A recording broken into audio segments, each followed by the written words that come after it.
आदरणीय श्रोतागणों, मानस चिंतन चैनल पर आपका सभी का स्वागत है। बोलिए सियावर रामचंद्र भगवान की जय, वृंदावन बिहारी लाल की जय, उमापति महादेव की जय, बोलो भाई सब संतन की जय, सब भक्तन की जय, गोस्वामी तुलसीदास जी महाराज की जय, श्री हनुमान जी महाराज की जय। नमो पार्वती पते, हर हर महादेव, जय जय सीताराम। पिछली चर्चा में हम दोहा नंबर 40 की पहली चौपाई पर विचार कर रहे थे, जिसमें तुलसीदास जी महाराज लिख रहे थे कि राम जी की भक्ति जो है महाराज देव नदी के समान है, और यह जो महाराज इसकी कीर्ति जो है वो सरजू है, जो गंगा में जाकर के मिल जाती है, अर्थात भक्ति प्रदान करती है।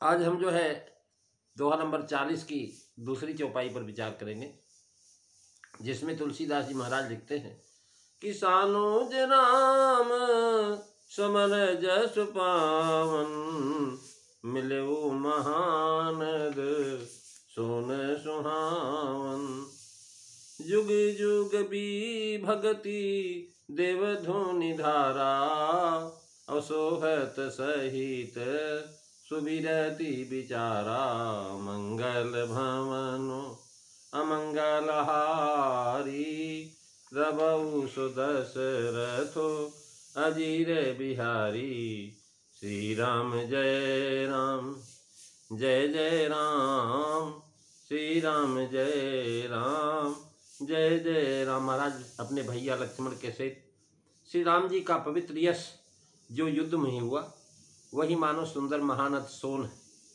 जो गंगा में मिला।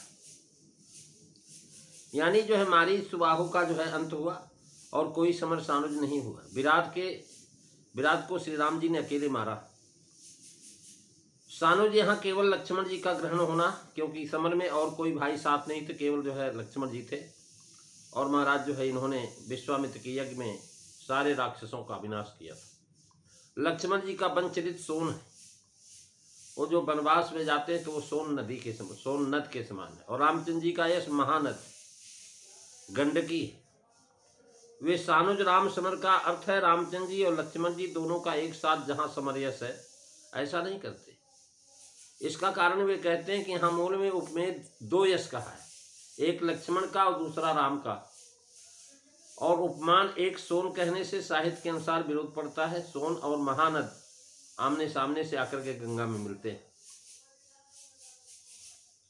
मिले महानद सोन सुहावन। सोन एक प्रसिद्ध महानद है जो मध्य प्रदेश के अमरकंटक की अत्यधिका भूमि से जो है नर्मदा के उद्गम स्थान से 2-2.5 मील पूर्व निकला है, और उत्तर में मध्य प्रदेश तथा बुंदेलखंड में होता हुआ पूर्व की ओर प्रवाहित होता है, और बिहार में दानापुर से 10 मील उत्तर गंगा में जाकर के मिला है। बिहार में इस नद का पाठ कोई 2.5-3 मील का लंबा है, बहुत चौड़ा पाठ। वर्षा ऋतु में महाराज ये समुद्र के समान दिखाई पड़ता है। इसमें कई शाखा नदियां मिलती हैं, जिनमें कोयल प्रधान है। गर्मी में इस नद में पानी बहुत कम हो जाता है। इसका नाम मगध, इस जगह का नाम है मगध। गंडकी नदी नेपाल में हिमाचल से चल करके बहुत छोटी नदियों से लेती हुई पटना के जो महाराज पास गंगा में जाकर के गिरती है। इसमें काले रंग के गोल गोल जो है पत्थर निकलते हैं, जिसको सारी ग्राम भगवान कहते हैं। महानद सोन यानी जो है वीरता के पावन यश की अति उदात्त होने से नदी न कह करके महानद सोन से उपमित करते हैं। महाराज नदियां बहुत हैं, लेकिन नद जो है 4 ही हैं। जब सरजू काव्य राम सुयस से भरा हुआ आकर के भक्ति रूपी भागीरथी में मिल चुका था, फिर समर यश को उससे अत्यंत पृथक करके जो हमारा सोन से उपमित करने का कारण यह है कि इसमें बैर भाव से भजन करने वाले भी निशाचरों की कथा है, जो बैर भाव से भगवान का भजन करते। इनका भी मेल राम भक्ति से हुआ, पर यह जो है उस राम यश से एकदम अलग, जिसमें प्रेम से भजन करने वालों को आनंद ही आनंद है, और बैर से भजन करने वालों को महाराज यावत जीवन प्रेम का आनंद नहीं होता, बल्कि द्वेष से जला करते हैं। अतः दोनों को अलग अलग कहना, बैर भाव से भजने वालों का वध ही किया जाता है। इस प्रकार कहते महाराज उसमें लक्ष्मण राम का जो महाराज रण यश कुछ क्रोध होने से लाल वर्ण का सोन महानद जो है मिल जाने से महापवित्र स्थान हरिहर क्षेत्र से भी अधिक पुनीत हो गया।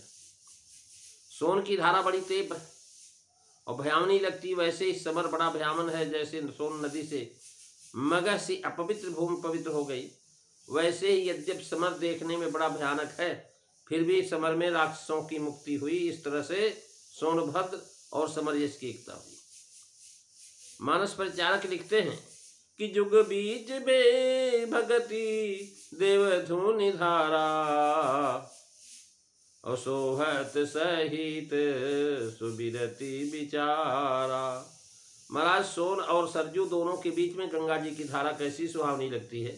जैसे ज्ञान खुश्क है, बैराग के सहित भक्ति शोभित हो रही। ज्ञान और जो है बैराग के साथ भक्ति शोभित हो रही।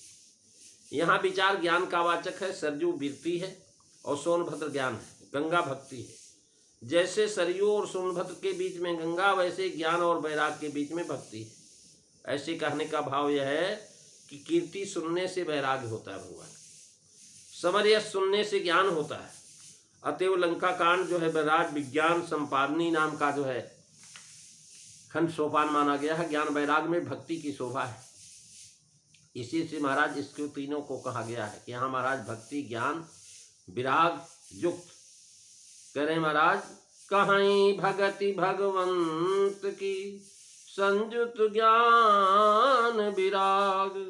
यहाँ कार्य से कारण का ग्रहण किया, विरत से कर्मकांड कहा, धर्म से विरति और विचार से ब्रह्म विचार कर ग्रहण किया। संत समाज में जाकर के भक्ति कर्मकांड और ज्ञान कांड ब्रह्म विचार से योग होता है।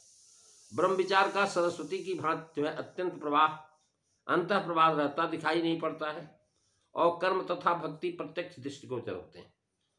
प्रयाग से होती हुई गंगा जी जब बहुत आगे बढ़ जाते हैं, तब जाकर के सरयू का संगम होता है। यहाँ भक्ति गंगा का विरति यमुना और ब्रह्म विचार सरस्वती के साथ वर्णन करना बता रहे हैं। युग बीच एक ओर से उत्तर से दक्षिण बहती हुई सरयू आई और दूसरी ओर दक्षिण से उत्तर बहता हुआ महानद सोन आया। बीच में यमुना और सरस्वती मिली हुई गंगा जी के पश्चिम से महाराज पूर्व के प्रवाह की अद्भुत शोभा है। इसी भांति एक ओर से माधुर्य युक्त राम जी का गुण राम सुयश बह रहा है, दूसरी ओर से ऐश्वर्य संपन्न गुण समरयश का प्रवाह आ रहा है। बीच में बैराग और ब्रह्म विचार के साथ भक्ति की अविच्छिन्न धारा की अद्भुत शोभा है। यहाँ भक्ति में विरति और विचार क्या है, प्रश्न उठा करके उसका महाराज उत्तर देते हैं कि मनु जी ने पहले विचार किया कि होय विषय विराग भवन बसत भाव चौथपन, हृदय बहुत दुख लाग जन्म गए हरि भगत बिन। यानी जो है विषयों से बैराग होता नहीं। महाराज बुढ़े हो गए, 64 चौकड़ी राज कर लिया है, बड़े बड़े बच्चे नाती पोते, बड़ा लंबा परिवार हो गया, लेकिन फिर भी महाराज विषयों से बैराग होता नहीं, घर छोड़ने का मन नहीं करता। तो क्या हुआ उनको, हृदय बहुत दुख लाग जन्म गए हरि भजन बिन, भगवान की भक्ति के बगैर जीवन व्यर्थ हो गया, ऐसा दुख हुआ उनको। यह जो हृदय में सोचा यही विचार है। तत्पश्चात जो बरबस राज सुतहिनी पे दीना और नारी समेत गमन बन कीना, ये बैराग। पहले विचार किया तब बैराग हुआ, तब भक्ति। यही मत महाराज जो है कह रहे हैं कि जैसे सरजू और सोन के बीच में गंगा शोभित है, वैसे सुंदर बैराग और विचार के सहित भक्ति शोभित है। कीर्ति रूपा कविता सरजू और समर यश रूप सोन के बीच में भक्ति गंगा है। यानी इस प्रकार से महानद गंडकी की को सोन का अर्थ दे रहे, अर्थात दोनों मध्य में सुबरती है। काव्य जो है सरजू को भक्ति गंगा निज उदर में लेकर के लखनलाल के समरयश सोन और श्री राम राघव समरयश सालग्रामी, ये दोनों बीच में दोनों की मर्यादा की रक्षा करती। सनातन राजती न तो भक्ति ने राम समरयश को दबाया है और न लखनलाल के समरयश को ही दबाया। चारों एक में भिन्न भिन्न होकर के शोभा देती है और चारों साथ समुद्र में मिलती हैं, अर्थात राम के रूप में प्राप्त हो जाते हैं।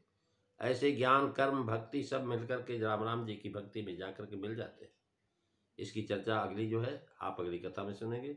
आज बस इतना ही। बोलिए सियावर रामचंद्र भगवान की जय।